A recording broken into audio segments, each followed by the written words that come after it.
Line's good. Never on. Whoa. Hard. Hardly. Come on, Brent. Line's good. Got real close. I hear high, right? Try and hit 2/3. Have they saved it for her? Yes, they have.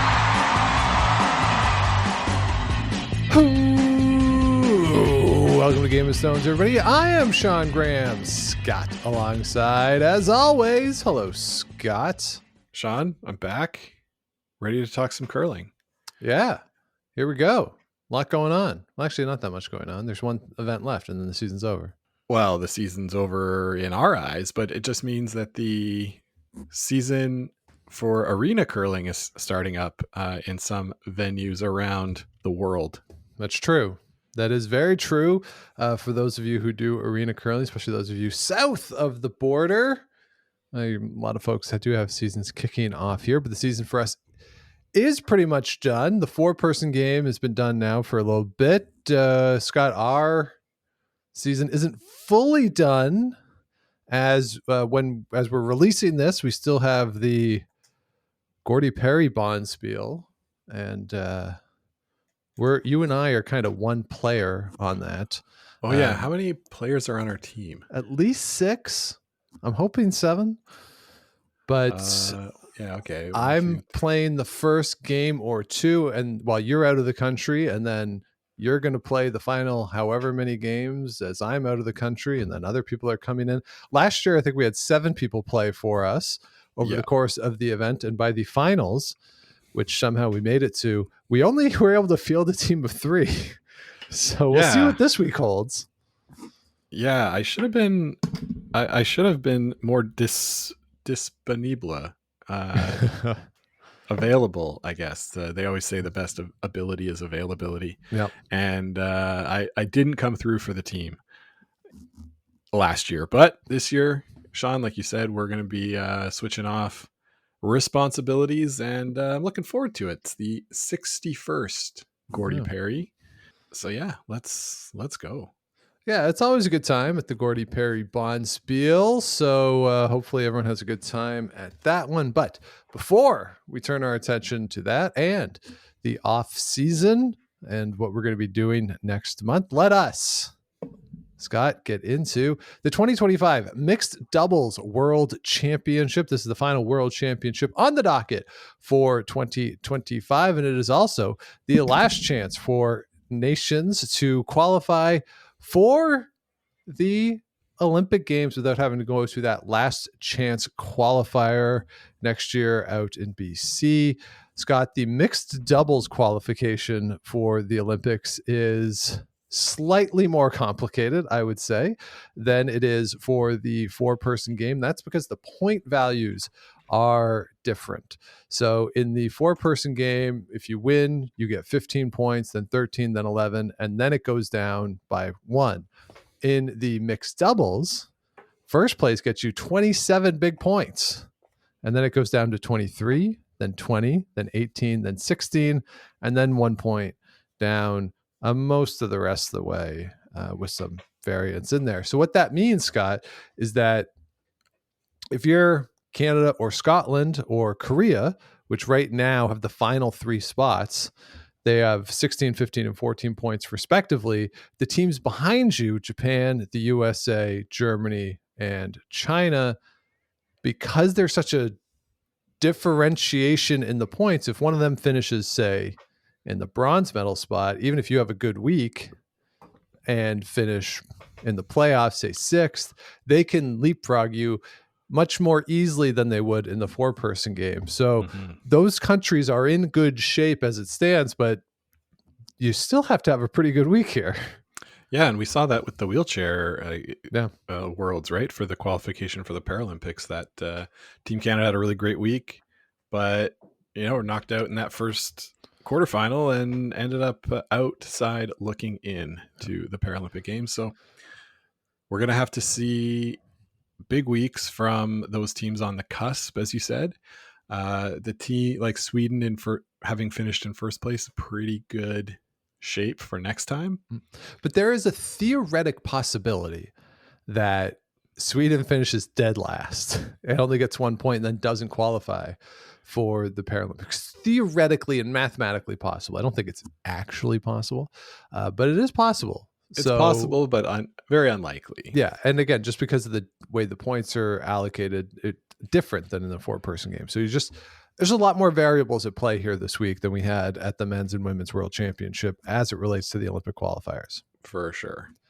So the other difference that we have here at the mixed doubles world championship is that we have 20 teams in the field, and we are divided into 2 groups of 10 where we will have round robin play. Top 3 teams in each pool make it into the playoffs. The playoff format is the same as the men's and women's, where you'll have 2 teams that automatically get buys into the semifinal, and then you'll have the qualifier games / kind of quarterfinal games into the semifinals.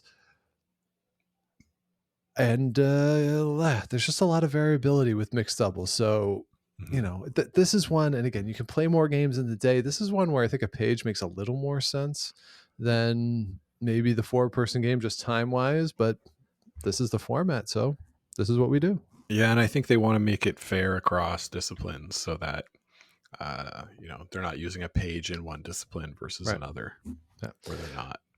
All right, so we will run down all 20 teams in the field. We won't do our exercise of how many teams can win because, well, actually a lot of teams can win this, as we have seen in the past, and don't even really want to put a number on it. We are going to go alphabetically through the field here, alphabetically by nation, which means we are going to start with Australia, which this year is represented by Tally Gill and Dean Hewitt. This is the number 2 team in the world. They went 3-6 last year. So far on the season, they have won events in Vernon in September, in Edmonton in October, in Moose Jaw in November, Dundas in January, and Bern in February. So, Scott, they've had a pretty successful year. That's how you get to be number 2 in the world. The question, though, those events aren't the deepest, or certainly not as deep as this field. So can they hang with this field? I think they can. Yeah. You get 4 or 5 wins under your belt, like you just rattled off there. Is so many I lost track. They're definitely a team that can hang with any other team. I think a lot of people will be the most familiar with this team from the 2022 Olympics, where they beat Rachel Homan and John Morris. Rachel Homan and John Morris. That was the team, yeah. Yeah. In Korea there, what it did was it sort of threw things for a loop for the Canadians, and was one of the big losses they looked back on at the end of the week as making a huge difference. So this team's very capable. Like you said, they've been playing a lot. I'm excited to watch them play and see how they've grown over the course of the last couple of years. All right, then let's move on to the Canadians, represented by Jocelyn Peterman and Brett Gallant. They last appeared at this event in 2022, where they went 8-1, but lost to Norway in the qualifier 6-5. They are the fifth ranked team in the world. They, of course, won the Canadian Trials event. They also lost in the playoffs in the Nationals this year, which was just a few weeks ago. They did go 5-2 in the round robin in that event, though. So, Scott, this team, I don't know if they have the most pressure on them in the field, but I would put them in the top 3 in terms of pressure on them in the field, because I don't want to be, or I wouldn't want to be part of a team that, say, has a terrible week. Canada misses the podium spot or misses the Olympic berth and has to go to that last chance qualifier. It just feels like there could be a lot of pressure on them. They are the host team too. I don't think I mentioned this, but this is taking place in beautiful Fredericton, New Brunswick at Willie O'Ree Place. So they will have the fans behind them here. But Scott, do you agree that this might be the team with the most pressure on them in the field? A lot of pressure on them, Sean, a lot of pressure. And we saw at the men's worlds, Kathy was doing a lot of reporting on how tired Brett was. A lot of, and he did look tired. Took the week off, the week after the men's for the Grand Slam, so able to rest a little bit. It's not so much the body, but it's the mental stress of playing so many high pressure games over the course of such a tight time period, right? So, because I believe, he went from the Brier to the mixed doubles nationals to the men's worlds. That's like, that's not a lot of time. 4 weeks, 5 weeks of like pretty intense curling. So good for him to get a little rest and come a little fresher into this event. Still is going to have been a lot of miles on his sweeping and on his throwing leg there over the past little while. So we'll see how that affects him and the team. But when they're playing their best, they're pretty unbeatable. So a lot of pressure. And I don't know. I assume that they'll do well enough to keep Canada in the Olympics, but you never know. Yeah, you would certainly think so. When you look at the pools here, they're in with China, Denmark, Finland, Germany, Italy, Netherlands, Scotland, South Korea, Sweden. That is a pretty good pool. But you would think that, I mean, the playoff threats just off the top, you'd think are Italy, Scotland, Sweden, Canada. You would think. But again, with mixed doubles, you never know. So one of the really good teams not gonna make the playoffs out of that group. So yeah, definitely gonna have to be it's gonna be tight there. And who knows about China, right? Yeah. And Scott, they are next up here, going alphabetically. It is the Chinese side represented by Yu Han and Ziyu Wang. They're the 46th ranked team in the world. This is the debut at the mixed doubles world championship for both. This season, they've played in 4 events. They have made 3 finals and a semifinal. So pretty doggone good results for them. That includes the gold medal at the Asian Winter Games. Scott, the last time we saw a Chinese team at the world championship, they were pretty controversial with touching the rock there. So again, I got to see what happens with this team. Not as much pressure as the men's and women's teams were under for Olympic berth, because China did participate last year and they do have points here coming into this event. They have 9 points in 12th position, still out of the Olympic picture at the moment, but they are in a better position than either the men's and the women's teams were. Yeah, so they don't have to win to get into the Olympics, but it's going to be tough. I say it's just, you sort of never know what you're going to get with China nowadays. They've played in those events, done really well. They're not the deepest or strongest events that they were in, but at the same time, you just play who's in front of you. And it could be a time where everything comes together for them this week. We'll just have to see. I'm not expecting it, but it wouldn't surprise me. All right, let's move on to Czechia, represented this year by Julie Zelenkrova and Vit Chabikovsky. Vit is a young fellow at 20 years old. This is the 3rd appearance for the team. They're the 48th ranked team in the world. Last time they were here was 2023, where they went 3-6, which is the same record as they posted in 2022. Best result so far on the season is they won an event in Tallinn back in September. Scott, though, this is going to be a tough sledding, I think, for this team. Yeah, tough pool for them to end up in, but if they can beat the teams that are sort of around them or below in the world rankings, I think that's what they'll be trying to do, is get enough points to get into that second chance or that last chance spiel. Yeah, so they're over in Group B with which is Australia themselves, Estonia, Japan, New Zealand, Norway, Spain, Switzerland, Turkey, and the United States. So I don't think quite as deep, but they're certainly not going to be the favorites going in to this event from that pool. Definitely not. All right, let's move on to the Danish side, which this year is represented by Jasmine Holterman and Henrik Holterman, the second married couple that we've seen here representing their country. 4 straight appearance for them out of Denmark, 4-5 last year. They're the 52nd ranked team in the world. Lost the final of the Fedora Mixed Doubles Cup back in February into the first few days of March. That is their best result on the season. Scott, I think for them, they'd be looking just to improve their result from last year. And if they do that, right now they're down in 14th. Going to take a lot to leapfrog all those teams to get in, but they got a puncher's chance if they can get into the playoffs. Yeah, that should be the goal for the week. And I always get a lot of hate for picking against Denmark, so Yeah, you do. I won't say any more than that. All right, let's go on to the Estonians. This is the number one team in the world, represented by Mary Kaldvi and Harry Lill. They are your silver medalists from last year. The 8th appearance for them as a team, 6th in a row.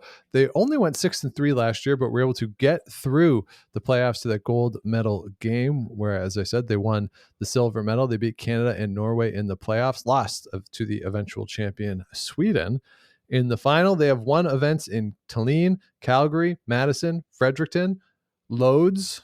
They won the mixed doubles players championship that was held in Brantford back a few weeks ago. So, Scott, they might not necessarily be the best known team here. They're not the defending champions, but they're the hottest team in the field. They have really racked up wins so far this year. Yeah, and in the rankings, it's top 6 results are counted.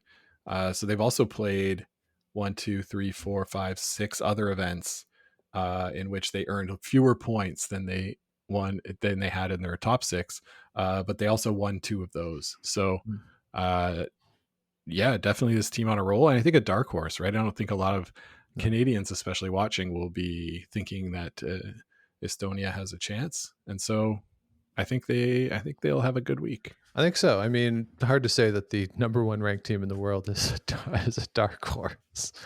Yeah, I guess so. It's just from a curling power perspective, you don't think of Estonia when you think of these events, but they're fixing to change all that. Yes.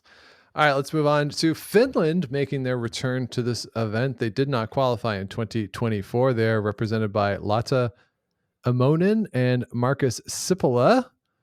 Last appeared in 2022. They went 2-7. They had to go through the last chance qualifier in December. They did lose the Finnish championship, however, but since, or at least my understanding is that since they got the spot for Finland before that, they get to go into this event. They have 2 quarterfinal appearances in 4 events in 2025, so not the strongest of resumes coming in here. So I think, Scott, the goal for them will be to not get relegated this year.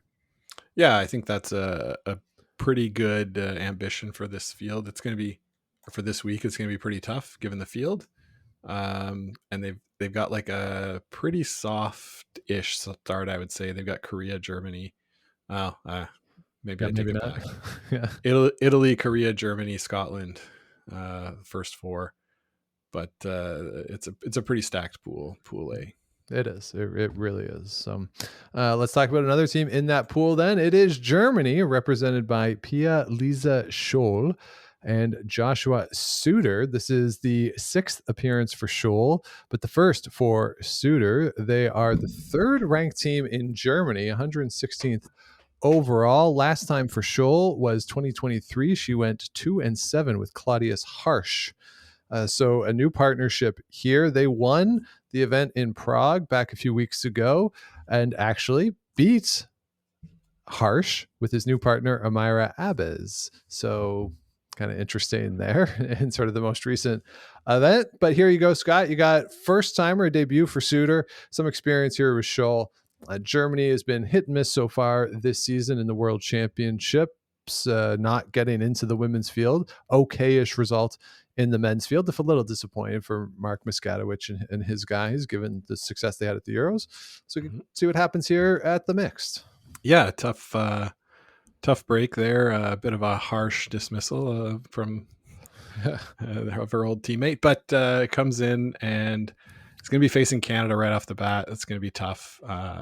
So I think if they can, learn the ice a bit there, they might have a chance to finish middle of the pack. But playoffs is going to be tough.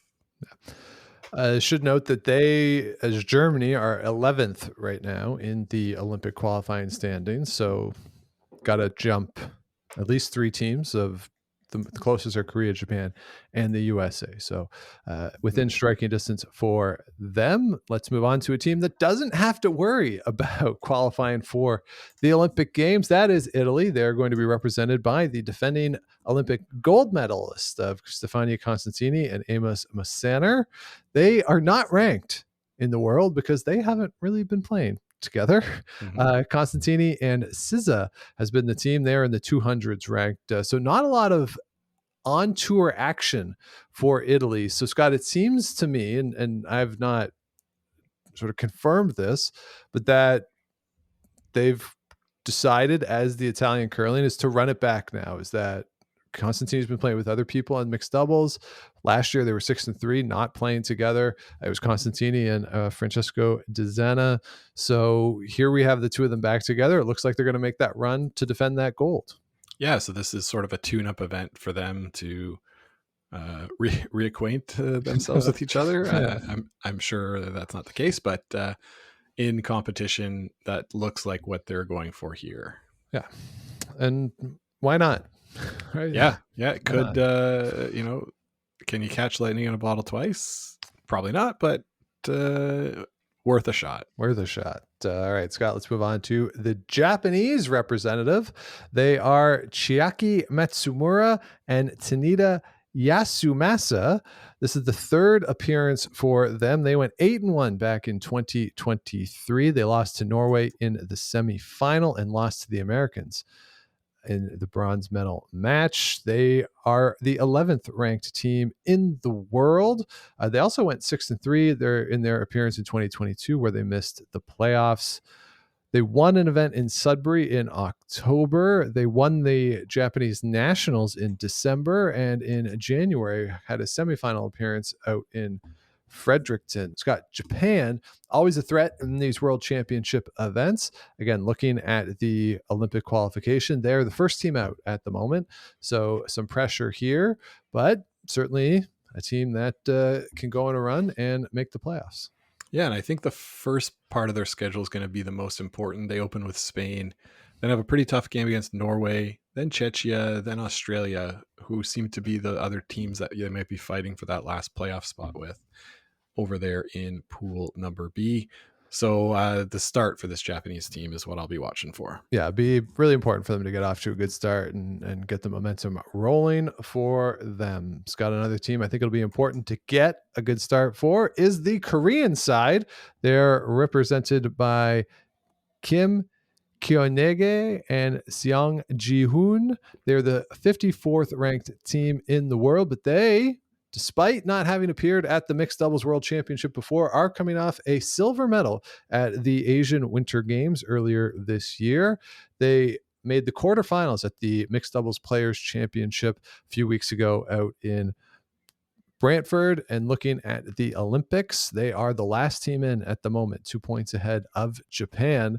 So some pressure on them, but Korea, as we've seen, certainly on the women's side, is very, very good, and they've made strides in the men's game as well. So, don't sleep on this team for sure.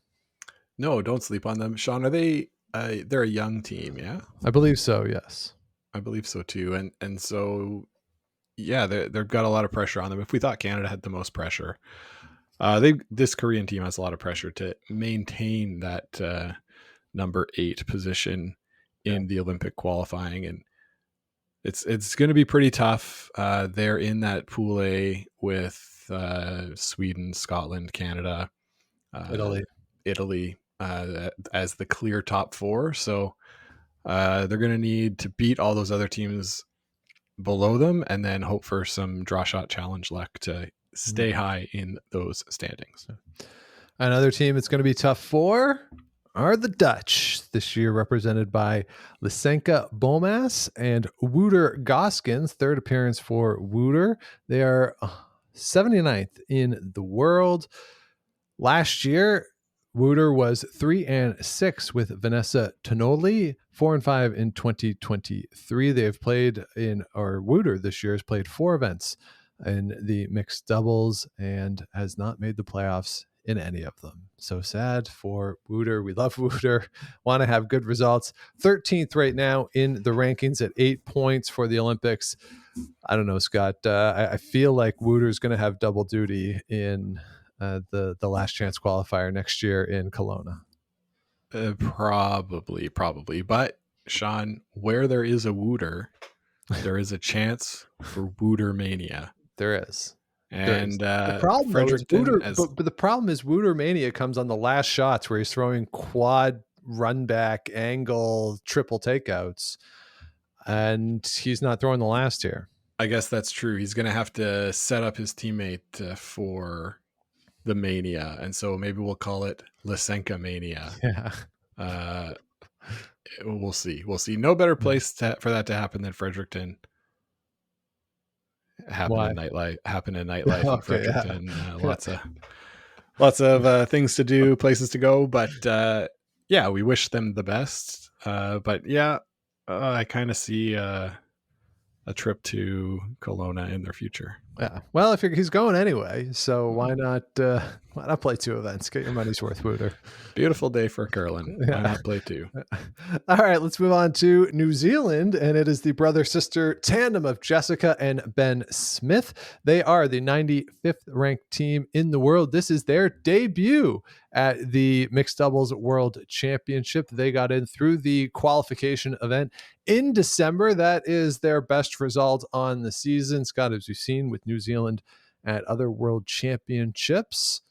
While China was not participating in the men's and women's, that allowed New Zealand New Zealand took the spot vacated by China at the Pan Continental Championship.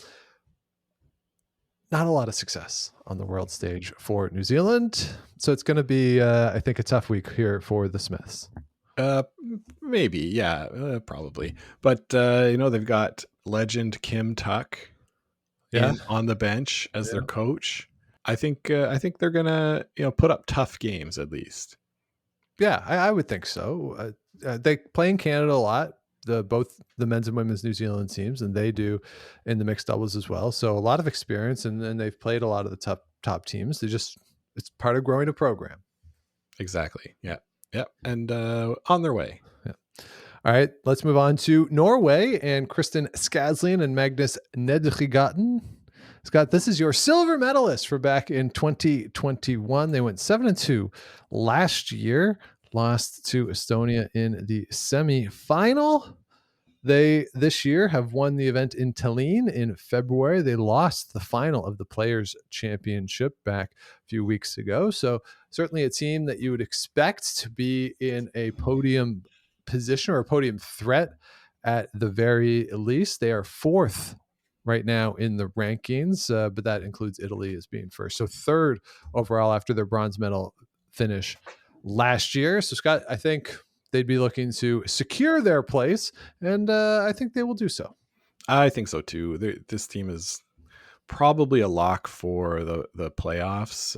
Top 3 out of 10 is tough, but I think they should be one of the favorites in this group looking at the rest of the teams. Yeah, I agree. They're down in Group B, so certainly one of the stronger teams there. I think the Swiss have something to say about it than themselves, Estonia, maybe the Americans. And Australia? Yeah. The Japanese. Now we're just listing all the teams. In the pool. But yeah, you think that they're a threat certainly to come in. And if they make the playoffs, they should be in. Mm-hmm. Mm-hmm. Certainly.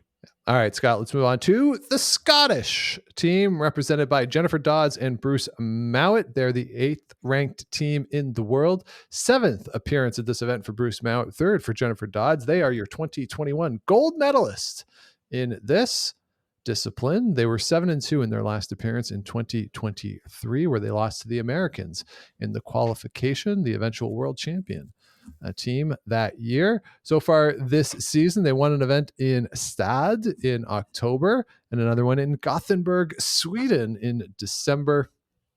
So they've had a good year. Haven't played too much in the mixed doubles discipline, but they're both very good players. They've won this event before. 7-2 in their most recent one. Mixed doubles happens that you can lose a game. So if they don't make the playoffs, this would be a surprise. Yeah, I'd be pretty surprised by that. They're up in Group A with Canada, Italy, and Denmark. No, Canada, Italy, and Sweden are the other ones that they'll be fighting for those 3 playoff spots.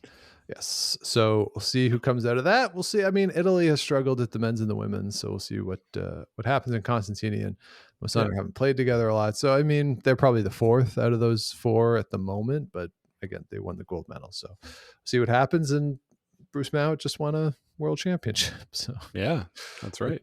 All right, so let's move on to the Spanish side. This year, it is going to be Ohane Otegi and Mikel Unanu. They are the 68th ranked team in the world. Sixth appearance for them. They were 1-8 last year, which meant they were relegated, had to go back to the qualification event that they got out of. They did win an event in Vidore in February, but again, a team that I think the goal for them should be just not being relegated.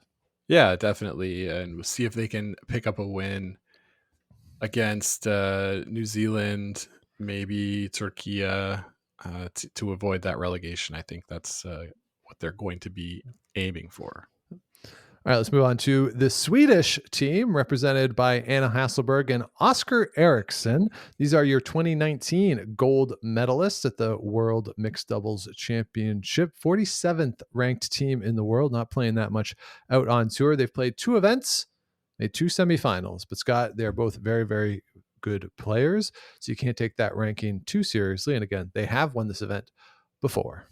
Yeah, and what I think back to when Brad Gushu was playing with Val Sweeting, and it was just if you're a good shot maker, you'll be good at mixed doubles. Yeah, and these are 2 of the best shot makers in the world, and for that reason, I don't think I would pick against them making the playoffs. Yeah, and not that much pressure on them as it relates to the Olympics, as the Ranas, Rasmus and Isabella, won the event last year. So, yes, even a middle of the pack finish here would put them in position to make it into the Olympics. So no big concerns here in terms of the Olympic qualification. No, there shouldn't be. All right, let's move on to another team that should be okay for the Olympics, but a little more tenuous for the Swiss, represented by Alina Patz and Sven Michel. They're the 21st ranked team in the world. Last appearance for them was in 2022, where they went 7-2, won the silver medal, lost the final to Scotland that year. On this season, they won the event in Gothenburg in December. And in the Swiss national event, they went 2-0 in the final series against Stephanie Berset and Philip Husley, went 8-1 through the round robin. There, again, Scott, don't take this ranking too seriously, because these are 2 very good players, both of which made it to the World Championship finals, the gold medal games on their respective teams. So, again, 2 very strong players who can make all the shots. Would expect them to be in the mix at the end of the week. Yeah, absolutely. They've got Australia first. Wonder if they can jump on them and sort of get that out of the way early. And then Norway in the third draw, I think, will be a big one to watch. Absolutely. So let's move on now to Turkey, represented by Dilsat Yildiz and Bilal Omer Kakir. This is the 8th appearance for Dilsat and the 3rd for Bilal. The last appearance was last year, where they went 3-6. That did relegate them. They had to go back to that qualification event, which they clearly got out of back in December. They did make a final at an event in Lodz back in November. They are the 74th ranked team in the world. As we've seen, Scott, Dilsat can make pretty much all the shots. Bilal's a pretty good player himself, but it's going to be tough sledding for them. It's still like they're getting better every time they come to these events, and I would expect them to, again, continue to improve, continue to get better, but not quite a threat for the playoffs quite yet. Probably not quite yet, but like you said, getting better. And for Olympic qualification, I think they're pretty much out of it. Yeah, 17 out of the 20 teams with points. So they would need to overperform expectations this week to secure themselves a spot. All right, and wrapping up the field, it is the United States of America, Corey Teasy and Corey Dropkin, 19th ranked team in the world. They are your 2023 gold medalists. After going 7-2 through the round robin, they beat the Canadians and the Japanese en route to that gold medal. They've won 2 events so far this year, a Spiel in Lafayette, Colorado back in September, which good for them, because that's where the Nationals were back in Lafayette in February. They won that one as well. This event, unfortunately for them, is not in Lafayette, Colorado, in Fredericton. But as we've seen, certainly a team that can win, as they have back in 2023. And the United States right now, second team out of the Olympics. And maybe there's just as much pressure on them as the Canadians, given that the American men and women are both not in the Olympics and both have to go to the last chance qualifier. USA Curling doesn't want to have to participate in all 3 of the disciplines at the last chance qualifier. So maybe this is, if we're going to stick with Canada as being 1, this could be 2 or 3 in terms of teams with pressure on them. You're probably right, Sean. And, they do call Fredericton the Lafayette, Colorado of Canada. So who knows what might happen. They got Kathy Overton Clapham on the bench.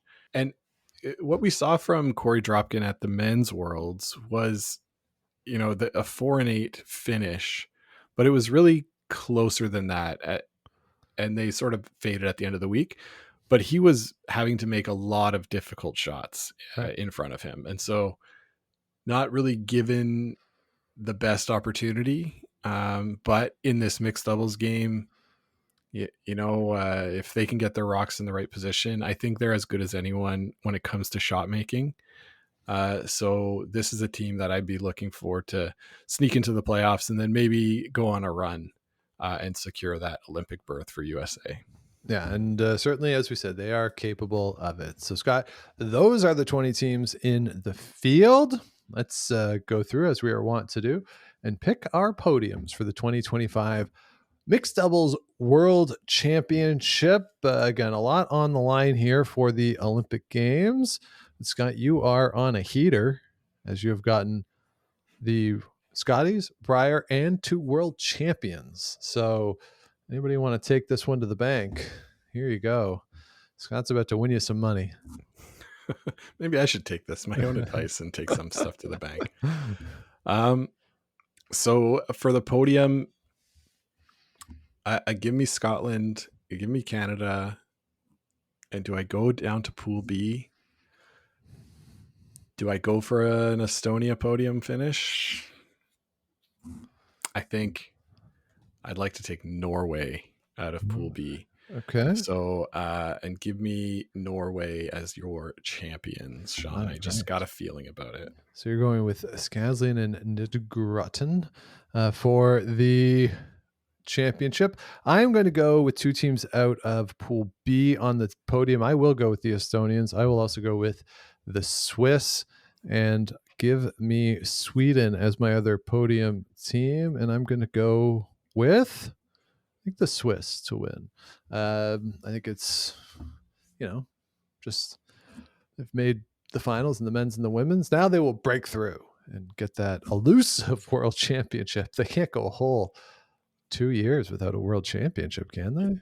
That would be pretty ridiculous. So I like your logic there. Yeah, they would have to have a big summit. It's a Swiss curling summit. Yeah, they convene in Geneva. Yeah, have speakers from all over. Oh boy, that'd be tough. So there you have it. That is the field that is en route, if not already in Fredericton, for the Mixed Doubles World Championship. Enjoy it. You can look at World Curling to see how you can watch it in your region. It's not as accessible as the men's and women's World Championship, but there are ways to go ahead and watch it. So do check it out.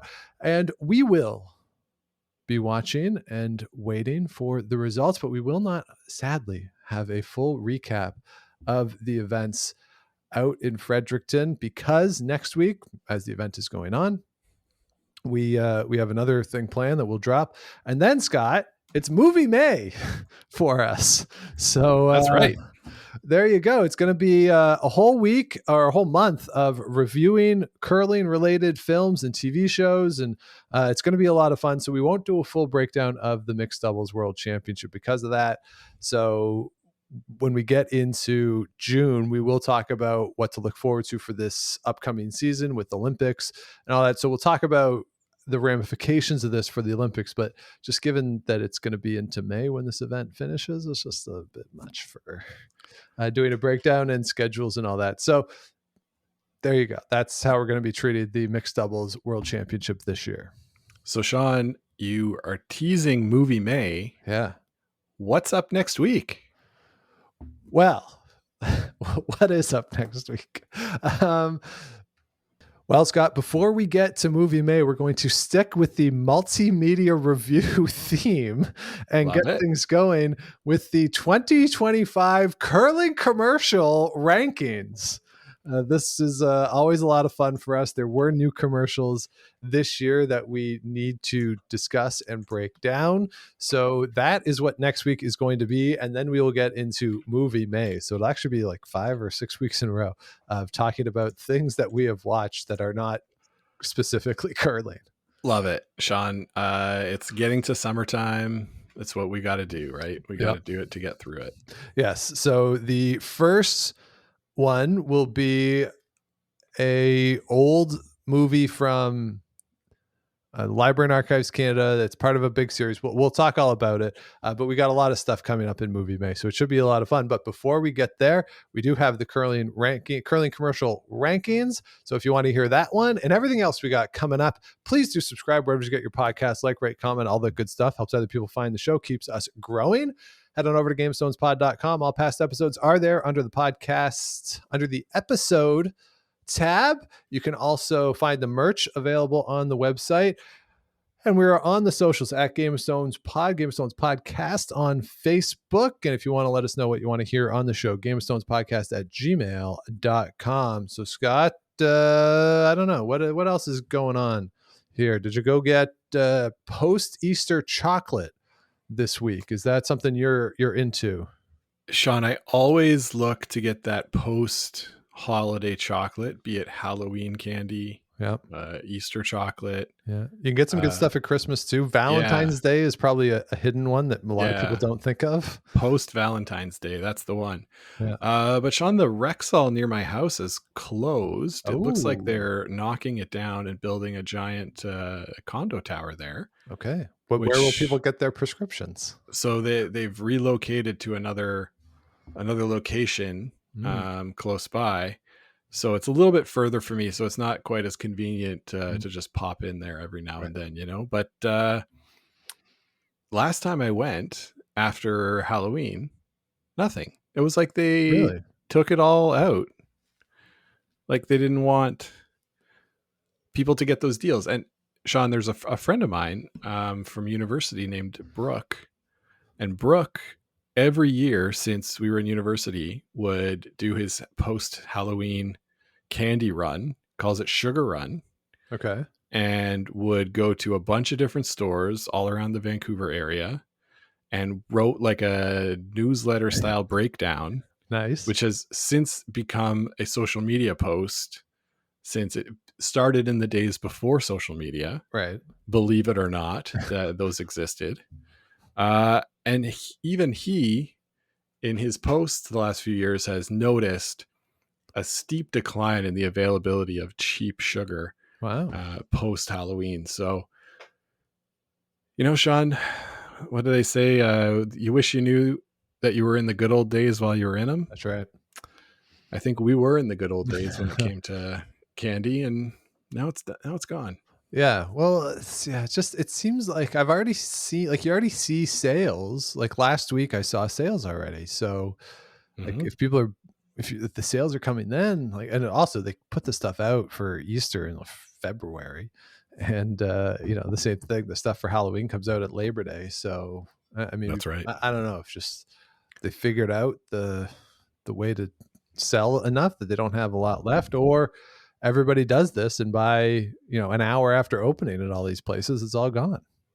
Maybe that's the case, Sean. I do have like 80 pieces of Halloween candy that I still have in my cupboard downstairs. So you don't really need any Easter. I definitely don't need chocolate. No, but maybe I'll give it a try after the next big candy holiday. There you go. I always like to have one Cadbury cream egg and some mini eggs, the hard candy or the hard shell egg. Like those to me are the ones that I really like.